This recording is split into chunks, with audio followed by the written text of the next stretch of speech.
Hello दोस्तों, नमस्कार। Nikhil stock academy में एक बार फिर से आपका स्वागत है। दोस्तों, आज फाइनेंस सेक्टर से रिलेटेड एक बिजनेस मॉडल के बारे में डिस्कस करेंगे जो गोल्ड पर लोन प्रोवाइड करवाते हो। बिजनेस मॉडल का नाम है Muthoot finance. Monopoly business model है। लगभग टॉप से अभी 30% के लगभग करेक्शन में। पिछली बार हमने डिस्कस किया था, उससे लगभग 250 पॉइंट ऊपर है। उससे आने वाले समय में कितना रिटर्न दे सकता है, कहाँ पर रेजिस्टेंस मिल सकते हैं, ब्रेकआउट हो चुका है, लगभग 1500 तक जा सकता है। वो डिटेल से अपन स्टेप बाय स्टेप हम समझने की कोशिश करते हैं। आने वाले 1-2 साल के लिए इन्वेस्ट करना चाहिए, स्विंग ट्रेडिंग के लिए करना चाहिए या नहीं करना चाहिए, कब बाय करना चाहिए, डिटेल से स्टेप बाय स्टेप हम समझने की कोशिश करते हैं। और दोस्तों, ये भी जानने की कोशिश करते हैं कि किस तरह से प्राइस एक्शन को रीड करके अपन एक स्विंग ट्रेडिंग और इन्वेस्टमेंट में एक अच्छा रिटर्न प्राप्त कर सकते हैं। और दोस्तों, एक मल्टीबैगर स्टॉक है जो KPI green energy happiest mind के बारे में डिस्कस किया है। आप पहले से इन्वेस्ट हो या फ्रेश बाइंग करना चाहते हो तो इन वीडियो को देख के डिसाइड कर सकते हो कि अपने को कब और किस तरह से बाइंग करनी चाहिए। अब चलते हैं टेक्निकल चार्ट पे। ये मुथूट फाइनेंस का डेली टाइम फ्रेम का चार्ट है। डेली टाइम फ्रेम, ये वीकली टाइम फ्रेम का है, ये डेली टाइम फ्रेम कर देते हैं। दोस्तों, सबसे पहले अपने को पता होना चाहिए कि ट्रेंड, 3 तरह के ट्रेंड होते हैं। तो अपने को इन्वेस्ट करते हैं तो अप ट्रेंड में करना चाहिए, या डाउन ट्रेंड होता है तो वहां पर सपोर्ट में जब ट्रेंड रिवर्स होता है वहां पर बाइंग करनी चाहिए। तो 3 ट्रेंड होते हैं। कौन कौन से होते हैं वो स्टेप बाय स्टेप हम समझते हैं। पहले भी हम दोस्तों डिस्कस कर चुके हैं। ट्रेंड सिंपल है, 3 तरह के। एक अप ट्रेंड होता है, एक डाउन ट्रेंड होता है, एक साइडवेज होता है। अप ट्रेंड को किस तरह से आइडेंटिफाई कर सकते हैं, लेफ्ट मिडिल बॉटम से लेके और राइट की तरफ अगर प्राइस का मूवमेंट ऊपर की तरफ जा रहा है तो ये अप ट्रेंड होता है। डाउन ट्रेंड लेफ्ट टॉप से लेके नीचे की तरफ आता है तो डाउन ट्रेंड होता है। तीसरा होता है साइडवेज, जो हम स्टेप बाय स्टेप, इसे साइडवेज होता है, कंसोलिडेटेड फेज बोलते हैं, जो एक लेफ्ट मिडिल से लेके राइट मिडिल की तरफ जाता है। अप ट्रेंड को और किस तरह से रीड करते हैं, अप ट्रेंड को और किस तरह से आइडेंटिफाई करते हैं। अप ट्रेंड को देखिए, अप ट्रेंड में क्या, एक रेंज बाउंड एरिया है, रेंज बाउंड एरिया के ऊपर की ब्रेकआउट हुआ था, एक मान लिया टॉप, मान लिया एक बॉटम, मान लिया ऊपर का टॉप हायर टॉप और नीचे का बॉटम होता है हायर बॉटम होता है। तो कहने का मतलब है कि अप ट्रेंड में अपने को हायर टॉप हायर बॉटम मिलते हैं। सॉरी। और सिंपल में जैसे छत पे जाते हैं अपन तो स्टेप बाय स्टेप सीढ़ियों से जाते हैं, उसी तरह से स्टॉक भी अप ट्रेंड में ऊपर की तरफ जाता है। डाउन ट्रेंड की बात करें तो डाउन ट्रेंड में एक टॉप मान लिया, एक बॉटम मान लिया, लोअर टॉप लोअर बॉटम होते हैं, डाउन ट्रेंड में मिलते हैं। दूसरा, अपन सीढ़ियों से नीचे आते हैं, छत से नीचे आते हैं सीढ़ियों से, तो अपन को अगर नीचे आने के बाद में अगर वापस रिवर्स करना होता है तो अपने को क्या करना होता है, पहले वाली ऊपर वाली सीढ़ी को ब्रेकआउट करके फिर ऊपर की तरफ जाना होता है। उसी तरह से स्टॉक भी अगर डाउन ट्रेंड में है, डाउन ट्रेंड के बाद में वो वापस रिवर्स होना चाहता है तो उसके लोअर टॉप पैटर्न होगा, उसको ब्रेकआउट करने के बाद में उसको जाएगा। तो कहने का मतलब है कि अप ट्रेंड और डाउन ट्रेंड। अब इसमें देखिए down trend, lower top pattern, ये देख ले, ये लोअर टॉप पैटर्न था, मैं आपको डिसाइड, ये लोअर टॉप पैटर्न, इसका ट्रेंड चेंज हो चुका है। देखिए ये ट्रेंड चेंज कैसे हुआ, इसका लोअर टॉप पैटर्न था, उसको इसने ब्रेकआउट कर दिया है। ब्रेकआउट के बाद में देखिए एक तो पुल बैक पैटर्न आ सकता है, और ब्रेकआउट देखो ये तो लोअर टॉप, अब इससे नीचे आने की पॉसिबिलिटी कम है। एक ब्रेकआउट होने के बाद में पुल बैक पैटर्न जरूर आ सकता है, लेकिन ये नहीं कि पहले वाले जो 900 रुपए के जो टारगेट दिखाई दे रहे थे वो आने की पॉसिबिलिटी इसकी बहुत ही कम चांस है। मतलब कि ये मान के चलो 5% चांस है, 5% तो कुछ भी हो सकता है। ये इसका अपने ट्रेंड देखा। अब बात करते हैं कि ट्रेंड रिवर्सिंग कैंडलस्टिक पैटर्न कौन से होते हैं। ट्रेंड रिवर्सिंग कैंडलस्टिक पैटर्न, जैसे स्टॉक यहाँ से रिवर्स हुआ है, ऊपर से यहाँ से रिवर्स हुआ है, यहाँ से रिवर्स हुआ है, तो कौन से ट्रेंड रिवर्सिंग कैंडलस्टिक पैटर्न होते हैं। जैसे बॉटम में मिलते हैं मॉर्निंग स्टार फॉर्मेशन है, हैम्बर, दूसरा होता है बुलिश इनगल्फिंग, बुलिश हरामी, एबेंडम बेबी आदि। एबेंडम बेबी बुलिश हरामी को एबेंडम बेबी बोलते हैं, बुलिश सैंडविच आदि जो ट्रेंड रिवर्सिंग कैंडलस्टिक पैटर्न होते हैं जो बॉटम में बनते हैं। ऊपर की तरफ जैसे शूटिंग स्टार, उसको अपन इन्वर्टेड हैमर भी बोलते हैं, हैंगिंग मैन होता है, और bearish harami, bearish engulfing, bearish sandwich आदि trend reversing candlestick pattern होते हैं। उनके बारे में हम डिस्कस कर चुके हैं, प्लेलिस्ट का लिंक डिस्क्रिप्शन में, आप स्टेप बाय स्टेप उनको सीख सकते हो। अब बात करते हैं, देखिए कोविड के टाइम में यहाँ से कौन सा पैटर्न बनाया था। ये कोविड के टाइम पैटर्न बनाया तो एक टाइम फ्रेम में नहीं मिलता है तो दूसरे टाइम फ्रेम में आप देख सकते हो। ये देखिए कोविड के टाइम में इसने कौन सा पैटर्न बनाया, पियर्सिंग पैटर्न होता है। पियर्सिंग पैटर्न क्या होता है, पियर्सिंग पैटर्न ये होता है कि पहले वाली जो कैंडल होती है उसको 70-80% की बॉडी को कवर कर लेता है, तो उसको पियर्सिंग पैटर्न बोलते हैं। एक तो होता है बुलिश इनगल्पिंग पैटर्न। इनगल्पिंग का मतलब होता है पूरा का पूरा इनगल्प कर लेना। पियर्सिंग पैटर्न का मतलब होता है कि 70-80% के लगभग कवर कर लेने से आप समझ सकते हो कि उसमें पॉसिबिलिटी, इसकी पॉसिबिलिटी जो इनगल्पिंग पैटर्न होता है उससे कम होती है, लेकिन इसकी इनगल्पिंग 80 से 90% होती है, इसकी 60 से 70% होती है। ये देख सकते हो। ये यहाँ से ऊपर देखे, यहाँ से कौन trend reversing candlestick shooting star top में बनाया, फिर नीचे की तरफ आया, सॉरी, इसके बाद में एबेंडम बेबी बनाया, एबेंडम बेबी के ऊपर की तरफ गया।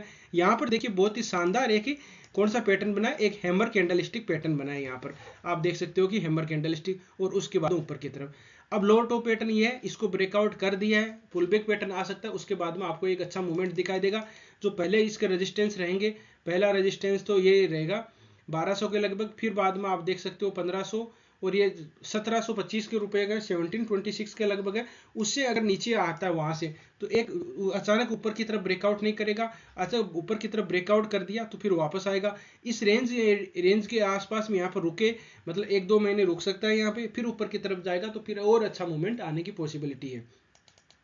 ये देख सकते हैं। इसके बाद में अपन देखते हैं कि इसने देखिए और किस तरह से इसको ब्रेकआउट किया। दूसरी ट्रेड लाइन में ड्रॉ करते हैं, ट्रेड लाइन को किस तरह से इसने ब्रेकआउट पहले ही कर चुका है। देखो ट्रेड लाइन किस तरह से, देखिए यहाँ पर सपोर्ट मिला है, यहाँ पर सपोर्ट क्यों मिला है। यहाँ पर दोस्तों जो 1-2 महीने से पहले से हम जुड़े हुए दोस्त जुड़े हुए हैं, मार्च के लगभग हमने डिस्कस किया था, यहाँ पर हैमर कैंडलस्टिक पैटर्न बनाया था। क्यों बनाया था ये देखिए, यहाँ पहले सपोर्ट लिया है, क्यों लिया, पहले यहाँ पर रेजिस्टेंस था, तो रेजिस्टेंस था वो सपोर्ट का काम किया और फिर ऊपर की तरफ निकल गया। आप ये देख सकते हो, फिर ऊपर की तरफ निकला है और ये पैटर्न बना रहा था। कौन सा पैटर्न बना रहा था, देखिए एक ट्रेड लाइन को इसके बार बार रेजिस्टेंस लिया था, तो एक ट्रेंगल टाइप का पैटर्न बना रहा था। एक बार 2 बार इसमें पहले ही आ गया था, फिर यहाँ पर इस ट्रेड लाइन के पास में देखो कितनी देर रुका है, इस ट्रेड लाइन का ही सपोर्ट रेजिस्टेंस लिया। रेजिस्टेंस लेने के बाद में देखो ब्रेकआउट हुआ, ये भी देखिए इस ट्रेड लाइन को ब्रेकआउट हुआ, ब्रेकआउट के बाद में इसने पुल बैक पैटर्न ये आया पुल बैक। तो यहीं अपने को जो पहले से इन्वेस्ट करना चाहते हैं या मतलब करना चाहते हैं या इन्वेस्ट कर चुके हैं, वो आराम से बेफिक्र इसको होल्ड कर सकते हैं। यहाँ ब्रेकआउट के बाद में पुल बैक पैटर्न के बाद में देखो ऊपर की तरफ निकल गया। अब दूसरा इसका मेजर रेजिस्टेंस है, ये इसको अगर ट्रेड लाइन को ब्रेकआउट कर दिया है तो फिर आने की पॉसिबिलिटी, आने वाले जो रेजिस्टेंस है उसको भी ब्रेकआउट कर देता है। इसको ब्रेकआउट अब इसको कर दिया है, अब पुल बैक पैटर्न आ सकता है, रुक सकता है, लेकिन ये नहीं कि इस ट्रेड लाइन के पास में आ जाएगा, उसकी बहुत ही रेयर पॉसिबिलिटी है। तो इस तरह से देख सकते हो कि इसके ट्रेड लाइन ट्रेंगल पैटर्न को भी ब्रेकआउट कर दिया। अब बात करते हैं एक दूसरा बहुत ही और सपोर्ट है, जिसमें दोस्तों एक चीज हमने देखा, पहले देखी थी लो टॉप पैटर्न आ गया, दूसरा ट्रेंगल पैटर्न बना था ट्रेड लाइन का, उसको ब्रेकआउट किया। अब तीसरी चीज देखते हैं कौन सी है। तीसरी चीज देखते हैं कि एक मूविंग एवरेज है 200 मूविंग एवरेज, उसको अपने को देख बहुत ही फेवरेट है अपनी, जैसे जो पहले से जुड़े हुए उनको पता है 200 मूविंग एवरेज हम यूज में करते हैं। दोस्तों देखिए टेक्निकल चार्ट बोरिंग हो जाता है कि बार बार वही चीज़ें सीखें। कल एक भाई ने मैसेज भी किया था कि सर बोर हो जाते हैं। तो दोस्तों देखिए क्योंकि आपको चीज़ें सीखनी है, आप बार बार सीखोगे तो बाद में आप बोर नहीं होंगे। फंडामेंटल में देखो, फंडामेंटल आप न्यूज़ के चक्कर में मत पड़िए, न्यूज़ बाद में आती है, कभी भी अपने को न्यूज़ के चक्कर में अपन प्रॉफिट नहीं कमा सकते। यहाँ न्यूज़ भी टेक्निकल चार्ट के बाद में आती है, मान के चलो technical chart step by step सीखने की कोशिश कीजिए, सीखने में आपको हमेशा अच्छा प्रॉफिट होगा। अब देखिए हमने भाई ने उन्होंने ये भी बोला था कि आपको हमने टॉप में बाय कर लिया, तो टॉप में बाय अपने को नहीं करना है। देखो हमने यहाँ डिस्कस किया था, अब यहाँ पर डिस्कस जिन्होंने नहीं लिया उनकी गलती है। और फिर बाद में यहाँ पर देखिए, यहाँ पर इस 200 मूविंग एवरेज कभी भी देखो, आप भी प्रैक्टिस कर सकते हो कि 200 मूविंग एवरेज लगा के देखिए कि उसके ऊपर गया है स्टॉक, तब अपने को बाइंग कर सकते हैं। और बाद में ट्रेड लाइन ड्रॉ करने किस तरह से करते हैं उसके बारे में हमने डिस्कस किया, तो वो वीडियो भी देख सकते हो आप। तो देखिए 200 मूविंग एवरेज का बार बार किस तरह से इसने काम किया, देखिए बहुत ही शानदार काम किया इसने। तो कोविड के टाइम में इसने नीचे आया था, फिर बार बार इसी का सपोर्ट ले रहा है। सपोर्ट लेने के बाद में देखिए ब्रेक डाउन किया, पुल बैक पैटर्न आके फिर नीचे की तरफ गिर गया, और फिर इसने देखो यहाँ पर एक बार ब्रेकआउट करने की कोशिश किया, लेकिन शूटिंग स्टार कैंडल बना के फिर वापस आ गए, ब्रेकआउट फेल हो गए। अब देखो इसने पहली बार टेस्ट किया, दूसरी बार टेस्ट किया, तीसरी बार टेस्ट करके ये निकला, ये होता है ब्रेकआउट। जब कोई भी ब्रेकआउट होगा और अच्छी एक बुलिश कैंडल बनाएगा, उसके बाद में वो नीचे आने की पॉसिबिलिटी बहुत ही कम होती है उसकी। तो ब्रेकआउट के बाद में ये पुल बैक पैटर्न और फिर ऊपर की तरफ निकल गया। तो यहाँ पर भी अब ये तो नहीं, देखो जो मूविंग एवरेज थी, जो ट्रेड लाइन थी उसका ब्रेकआउट पुल बैक पैटर्न आया, जो 200 मूविंग एवरेज है उसका ब्रेकआउट हुआ, पुल बैक पैटर्न आया। अब जो लास्ट इसका स्टेप बचा है, लास्ट स्टेप कौन सा बचा है, जो इसका ट्रेंड बचा है, ठीक है ट्रेंड, तो ये ट्रेंड ये रेजिस्टेंस निकल जाएगा, अच्छा सस्टेन कर लेगा, फिर नीचे नहीं आएगा।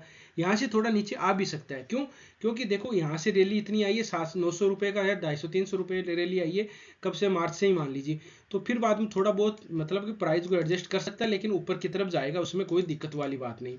लेकिन अगर जितना अब अपने को कोई अगर थोड़ा बहुत नीचे आता है तो कहाँ बाय करें, ये भी देख लेते हैं। देखिए कोई नहीं, आप चीज़ें सीखिए। देखो ये देखिए इस ट्रेड लाइन के पास में अगर कहीं आता है, अब ये ट्रेंगल पैटर्न बना रहा है, यहाँ पर ट्रेंगल पैटर्न बना, तो इस रेंज में रह सकता है ये, ठीक है, इस रेंज में रहेगा। इस ट्रेड लाइन के पास में अगर आके कोई ट्रेंड रिवर्सिंग कैंडलस्टिक पैटर्न बना देता है, तब अपने को बाइंग बेस्ट बाइंग अपॉर्चुनिटी होगी। जो पहले से इन्वेस्ट है वो तो सबसे यहाँ कर लिया, वो तो अच्छी बात है।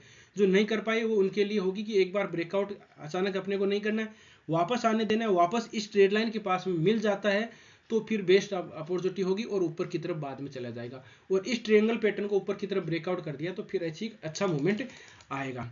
अब बात करते हैं कि आरएसआई में डाइवर्जन किस तरह से देखते हैं। आरएसआई दो तरह के डाइवर्जन होते हैं, पॉजिटिव डाइवर्जन और नेगेटिव डाइवर्जन। उसको किस तरह से आइडेंटिफाई करते हैं उसका देख लेते हैं। ये देखिए, ये प्राइस का मूवमेंट ऊपर की तरफ जा रहा है यहाँ से, और आरएसआई में देखो डाइवर्जन आ रहे हैं, ठीक है। तो इसको डाइवर्जन थोड़ा प्राइस में मतलब करेक्शन आ सकता है, तो वो आएगा कहाँ पर, अपने वो डिस्कस कर लिया, ट्रेड लाइन के पास में आके कोई ट्रेंड रिवर्सिंग कैंडलस्टिक पैटर्न बनाता है तब अपने को बाइंग कर सकते हैं। और इसमें आरएसआई में डाइवर्जन है तो एक बार पॉसिबिलिटी है। देखिए, एक आरएसआई कोई होता है तो लेगिंग इंडिकेटर होता है, उसको अपने को देख के कोई भी इन्वेस्टमेंट या स्विंग ट्रेडिंग या ट्रेड नहीं लिया जाता, लेकिन अपने को अलर्ट हो जाना है कि वो जब ऊपर की तरफ आरएसआई में डाइवर्जन दिखा रहा है तो देर हो सकती है थोड़ी, लेकिन उसमें एक बार करेक्शन आएगी। तो हो सकता है देखो यहाँ से डाइवर्जन दिखाई दे गए थे, लेकिन ऊपर की तरफ जा रहा है अभी भी, लेकिन डाइवर्जन दिखाई दे रहे हैं, तो एक बार वो प्राइस को हो सकता है। और यहाँ पर देखिए ये लोअर टॉप पैटर्न भी आ रहा है, तो थोड़ा बहुत इसमें करेक्शन आ सकती है। जो ट्रेड लाइन हमने ड्रॉ की है मैं वापस ड्रॉ कर देता हूँ, इस ट्रेड लाइन के पास में आ जाता है, यहाँ पर कोई ट्रेंड रिवर्सिंग कैंडलस्टिक पैटर्न बना देता है तो बेस्ट बाइंग अपॉर्चुनिटी होगी। अगर इसको ब्रेक डाउन कर दिया मान लीजिए, तो फिर बाद में ये जो सपोर्ट बने हुए छोटे छोटे उनके पास में होना चाहिए, जिसकी पॉसिबिलिटी कम है। और यहाँ अगर 700-900 रुपये के मिल जाए तो बहुत बेहतरीन होगी, उसकी तो अपन खा ही नहीं सकते, तो पॉसिबिलिटी कम है। लेकिन और इन्वेस्ट 2-3 साल के लिए करना हो तो बेहतरीन स्टॉक है, आने वाले समय में बेहतरीन आपको 2000 रुपये के लगभग भी मिल जाएगा। मतलब 2000 रुपये लगभग टारगेट हो सकते हैं इसकी। अब एक और बात कर लेते हैं कि ये स्टॉक यहाँ पर आया तो एक दोस्तों फिबोनाची रिट्रेसमेंट है जो हम यूज करते हैं, किस तरह से वो काम करती है वो देख ली। फिबोनाची रिट्रेसमेंट किस तरह से काम कर रहा है ये देखिए। फिबोनाची रिट्रेसमेंट ऊपर की तरफ ये था, यहाँ से बाहर नीचे की तरफ आया तो सपोर्ट कहाँ मिला, फिबोनाची रिट्रेसमेंट का क्या होती है देखिए 3-4 पॉइंट होते हैं, सपोर्ट एंड रेजिस्टेंस का ही काम करते हैं। 23% होती है, 38% है, 50%, 61% और 78% है। ये है कि कोई स्टॉक अप ट्रेंड में जाता है तो वापस उसको मतलब कि रिट्रेसमेंट और सपोर्ट कहाँ मिल सकता है उसकी पॉसिबिलिटी इसके द्वारा देख सकते हो। तो इसमें देख सकते हो यहाँ पर सपोर्ट मिला है, यहाँ पर सपोर्ट रुका नहीं है ज़्यादा, फिर यहाँ पर सपोर्ट मिला है, फिर नीचे की तरफ आके इस ट्रेड लाइन के पास में 61% के रिट्रेसमेंट के लगभग कोई स्टॉक मिल जाता है तो बेहतरीन बाइंग अपॉर्चुनिटी होगी। उसके बारे में जो पहले जुड़े हमने डिस्कस भी किया था, और इसको ब्रेकआउट कर दिया है। वापस रेजिस्टेंस का मिलेगा 1250 पे, ये होते हैं 1450 पे, और बाद में 1720 के लगभग। तो ये सपोर्ट एंड रेजिस्टेंस 4 तरह के होते हैं। किस तरह से होते हैं, एक तो अपने मूविंग एवरेज का देखा, दूसरा फिबोनाची रिट्रेसमेंट का, हॉरिजॉन्टल ट्रेड लाइन का, और बाद में जो ट्रायंगल पैटर्न बनता है उसका रेजिस्टेंस एंड सपोर्ट होता है, तो उसके द्वारा देख सकते हो। दोस्तों आपको वीडियो अच्छा लगा हो, कंटेंट अच्छा लगा हो, आपको कुछ हेल्प हुई हो तो उसको वीडियो को लाइक कर सकते हो, दोस्तों के साथ शेयर भी कर सकते हो, और जिन मेहमानों ने अभी चैनल को सब्सक्राइब नहीं किया वो सब्सक्राइब कर सकते हो। और ऐसे ही वीडियो में लाता रहता हूँ जो मतलब एक अच्छी बाइंग अपॉर्चुनिटी हो, जहाँ पर सपोर्ट पे अपन बाइंग कर सकते हैं और कहाँ पर अपने को सेल करना चाहिए। जैसे स्टॉक था ये टाटा एलेक्सी, उसके बारे में मैंने डिस्कस किया था पहले कि इसको अपने को कहाँ पर अपने को सेल करना चाहिए था। दूसरा जैसे अदानी ग्रीन थी, अदानी ग्रीन वाले जो अदानी एंटरप्राइजेज थे, उसको स्टॉक में अगर वो न्यूज़ नहीं आती तो भी इनमें मतलब कि जो डाउन आना था उनका, क्योंकि प्राइस ऐसा कोई सा बिजनेस नहीं है जो आपको 20-30 गुना दे दिया और फिर चलता ही रहे, तो उनको प्राइस को एडजस्ट करना होता है। उसको एक स्टॉक मार्केट को आप बिजनेस मानोगे तो बहुत बेहतरीन होगा। और जिन मेहमानों का अभी डीमेट अकाउंट नहीं है वो डीमेट अकाउंट ओपन कर सकते हैं। आप स्टॉक अलायंस में लिंक डिस्क्रिप्शन में आप जाके ज्वाइन उसको अकाउंट ओपन कर सकते हैं, कोई दिक्कत हो तो मैसेज भी कर सकते हैं। और टेलीग्राम चैनल स्टार्ट किया है, जो भी उसमें अपडेट होता है, जैसे कोई आप स्टॉक के बारे में अपडेट होता है, जैसे चार्ट के बारे में, जैसे कोई पहले हमने वीडियो बना लिया और फिर बाद में उसमें कोई चार्ट में चेंजिंग हुआ है तो उसमें मैं डालता रहता हूँ चार्ट, तो आप वो भी ज्वाइन कर सकते हैं, ज्वाइन करना चाहते हैं वो फ्री में है। तो दोस्तों इस तरह से रणनीति बनाई जा सकती है। किसी स्टॉक को बाय या सेल करने से पहले अपने फाइनेंशियल एडवाइजर से जरूर सलाह मशवरा कर लीजिएगा। वीडियो देखने के लिए बहुत बहुत धन्यवाद। मिलते हैं नेक्स्ट वीडियो में, तब तक के लिए दोस्तों बाय बाय।